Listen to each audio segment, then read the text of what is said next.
కూటమి ప్రభుత్వం ఏర్పాటైన తర్వాత అప్పుల్లో ఏపీ అగ్రపథంలో దూసుకుపోతోంది. 2025-26 ఆర్థిక సంవత్సరం మొదటి 4 నెలలపై కాగ్ విడుదల చేసిన గణాంకాలు ఈ అంశాన్ని స్పష్టం చేస్తున్నాయి. బాబు సర్కార్ బడ్జెట్ అప్పులే ఏకంగా 48,354.02 కోట్లు అని కాగ్ లెక్కలు చెబుతున్నాయి. అమ్మకం పన్ను తిరోగమిస్తుండటం క్షీణించిన ప్రజలు కొనుగోలు శక్తికి అద్దం పడుతోంది.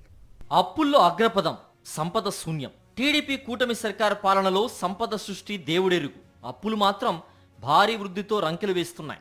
రాష్ట్ర సంపద పెరగకపోగా గత ప్రభుత్వ హయాంలో వచ్చింది కూడా రాకుండా పోతోంది. అమ్మకం పన్ను రాబడి అడుగంటుతోంది. అంటే ప్రజల కొనుగోలు శక్తి అంతకంతకు క్షీణిస్తోందని స్పష్టమవుతోంది.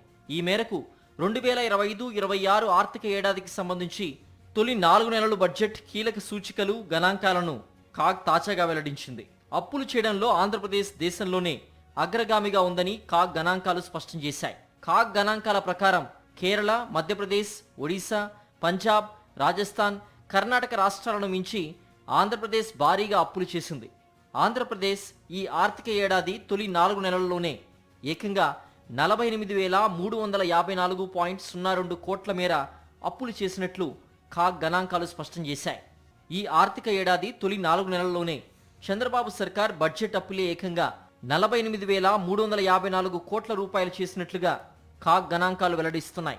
మూలధన వ్యయం కేవలం 8,579.86 కోట్లు మాత్రమే చేసినట్లు కాగ్ పేర్కొంది. అదే వైఎస్ఆర్సీపీ హయాంలో 2023-24 ఆర్థిక ఏడాది తొలి 4 నెలల్లో మూలధన వ్యయం 14,849.99 కోట్లుగా ఉండడం గమనార్హం.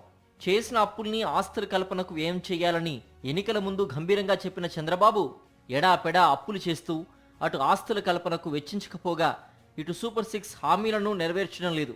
మరోపక్క రెవెన్యూ లోటు, ద్రవ్యలోటు పెరగడమే కానీ తగ్గడం లేదు. రెవెన్యూ రాబడులు పెరగకపోగా అప్పులు పెరగడం ఆందోళన కలిగించే విషయమని ఆర్థిక శాఖ వర్గాలు పేర్కొంటున్నాయి. 2023-24 ఆర్థిక ఏడాది తొలి 4 నెలల్లో వచ్చిన రాబడులు కూడా ఇప్పుడు రాకపోగా ఇంకా తగ్గిపోవడం అంటే రాష్ట్ర ఆర్థిక వ్యవస్థ బలహీనపడుతోందని విశ్లేషిస్తున్నాయి. సాధారణంగా రెవెన్యూ రాబడులు ఏటా ఎంతో కొంత పెరుగుతాయి.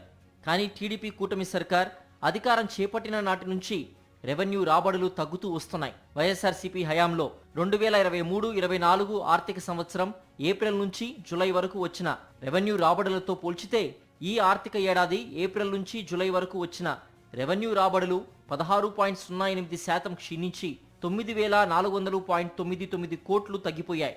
ఇప్పుడు సంపద పెరగకపోగా గతంలో వచ్చింది కూడా ఆవిరైపోతోంది. 2023-24 ఏడాది ఆర్థిక తొలి 4 నెలలతో పోల్చితే ఈ ఆర్థిక ఏడాది తొలి 4 నెలల్లో అమ్మకం పన్ను రాబడులు 7.23% క్షీణించి 457.93 కోట్లు తగ్గిపోయాయి.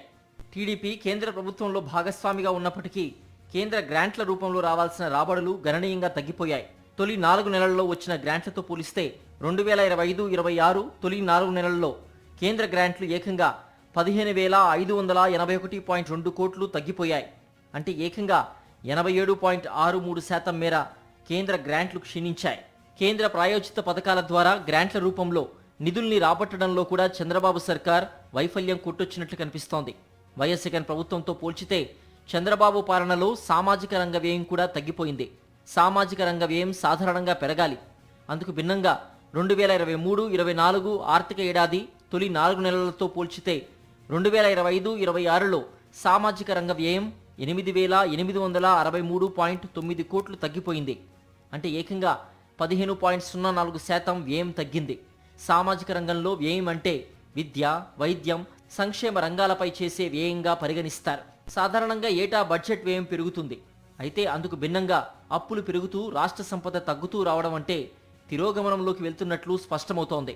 2023-24 ఆర్థిక ఏడాది తొలి 4 నెలలతో పోల్చితే ఈ ఆర్థిక ఏడాది తొలి 4 నెలల బడ్జెట్ వ్యయం 9,629.89 కోట్లు తగ్గింది. అంటే ఏకంగా 9.26% మేర బడ్జెట్ వ్యయం తగ్గింది.